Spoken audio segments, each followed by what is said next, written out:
going to do in life, have a goal, have a vision, and have a roadmap to get you there. And this quotation, I find it fits in so many situations. A vision without a task is but a dream.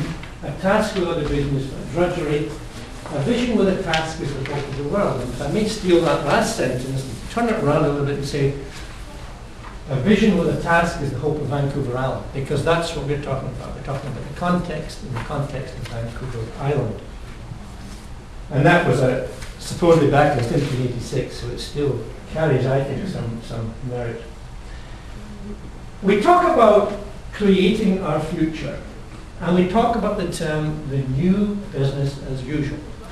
What that basically means is that we want sustainability, we want good planning practices, we want to have the visionary stuff embedded in everything we do, not only in Vancouver Island, everywhere. But that's the concept here, is to try and change the way we do business such that this becomes everyday practice. Second thing I want to point out is that almost a mantra below. Visualize what we want Vancouver Island to look like in 50 years. Backcast to where we are. What decisions should we be making now to get to that vision and goal? The other element I want to mention here is just the core players. CAVI, the leadership team, we happened to have a meeting yesterday under our illustrious leader, John Finney, who's right here, chair. And I want to bring to your attention the 4 players that are shown in the core group. BC Water and Waste Association, which I'm involved with, as are others, was a leading player in getting it launched. The Real Estate Foundation have been an absolutely superb supporter from day one. And what is of real importance, I think, is that you've got 2 ministries, Ministry of Environment, Ministry of Community Development. We have Glenn Brunton from Community Development today. Having been in ministry myself, I know that the government's not going to support lost leaders. In other words, CAVI is getting a credibility in areas and supports where we want it. So, how did it start? It goes further back in 2005, but basically the idea was going around Vancouver Island, talking to people and saying, how do you feel about the way we're doing business and so forth. Because we found that there were champions everywhere. The problem was the champions are not talking to the champions, and that they get kind of depressed and nobody else thinking like we're doing, or what we've got out in mind. So we brought these people together in a couple of sessions and pulled the resources, and we started looking at the celebration of what we have in common. But we started back in about 2002. So what is CAVI? It started with an idea and a conversation, just as I mentioned. It's about sharing knowledge and ideas, and most important, it's about creating partnerships. We'll achieve nothing at all of consequence unless we build those credible partnerships. What does it do? Well, we think of the key players involved here, bringing together those who plan and regulate, that's the local governments, those who build, the developers, and those who provide the framework, the province. Most important, since we're in the academic circle today, equally so the academy, because they are in the process of looking at what sort of policies you'll be doing, and we'll be talking about it through Oliver, I'm sure, about the whole concept of ecological governance. How do we make decisions? Are they the right ones? Are there other ways to do business? So in 2007, there were parallel showcasing infrastructures in both Vancouver and Metro Vancouver and Vancouver Island. The whole point about it is, as we're doing today, to give a forum where we share stories. We wanted to go beyond this, by the way. This is not just a matter of sharing stories. This is about the vision and the pragmatic steps taking us to the changing way of doing business. And this one gives you a sense of the range of players and the deliverables to date. It really is quite impressive, at least we feel happy about it. If you look at the larger circle, we've talked about the key players in the center, of the instigators, but they're all equal partners, and that's the point I want to make. People say to me, well, what is CAVI? And I say, well, CAVI is a concept, CAVI is a team, CAVI is a partnership.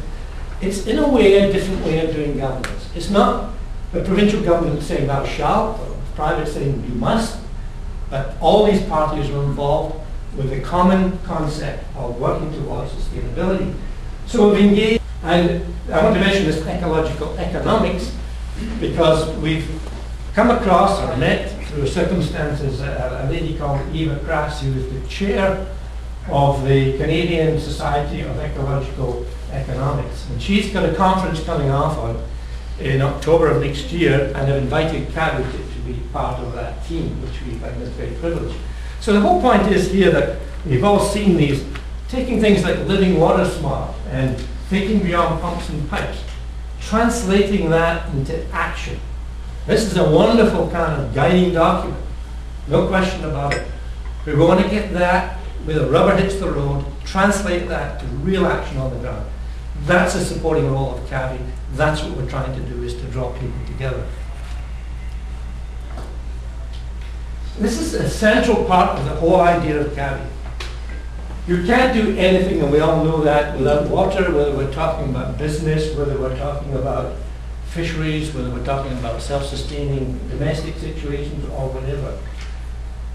CAVI promotes water-centric planning, and we feel if we get that bit right, the rest can fall into place. I know sustainability is a huge topic, to create livable communities in balance with ecology.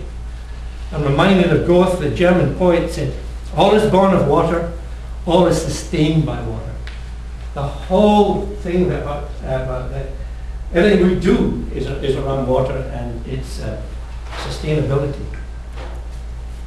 And if there's one slide I can hope you can remain with you, is the design with nature. What does ecological economics mean? What does it mean translated to practical stuff on the ground? What are we doing in our communities, in our engineering companies, in our local governments, and our NGOs? Well, we want to start developing compact, complete communities, increasing transportation options. Today, I'm sure we're looking at on campus some of the recycled energy, nutrients, liquid waste, etc. And most important, protecting and restoring urban green space. And I have today with me in the audience our mayor from the Highlands, our first mayor of the Highlands, Bob McMinn. And the only reason I mention Bob has been a total leader and pioneer in ensuring that we keep our green space intact. Our forests and etc. are an important part of our ongoing sustainability. Lighter hydraulic footprint and achieving higher levels of stream, wetland and receiving waters. So I'm not going to spend much time on that, because it's exactly what we're doing. It's had to come to the last bullet because we're very fortunate to have Vic German with us today, and I think Vic will be giving us this next leap to the future. And he'll be giving us a presentation today, as we know, on the natural city, which we've got in the flyer there. It's an important next step of how we get different communities to collaborate in a watershed basis, and not sort of in a single function, which is often the case that we experience. This is a quick aside bit. We were at the beginning gravel conference, and a lot of developers. What is happening here? Basically, take out this slide is that by nature, the developers are now starting to do green infrastructure. In other words, they're just not arguing about it. They're getting involved with it, and as it says here, gone from 10% in 2006 to 60% and going forward. So that's a very positive direction. So in summary, we seek a common vision, create learning and networking opportunities, and focus on the relationship between land and water, and promote the sharing of ideas and experiences. So that captures, I think, CAVI, what we're about, which leads me to the last slide, which is trying to create a legacy here, but not just something that's parked to the side bench, but something that becomes part of our everyday operation, influencing choices by individuals and organizations, and finally using the term sustainability as a lens for considering approaches that influence choices. So I hope that quick overview is helpful, and I apologize for those who've heard it before, but it's all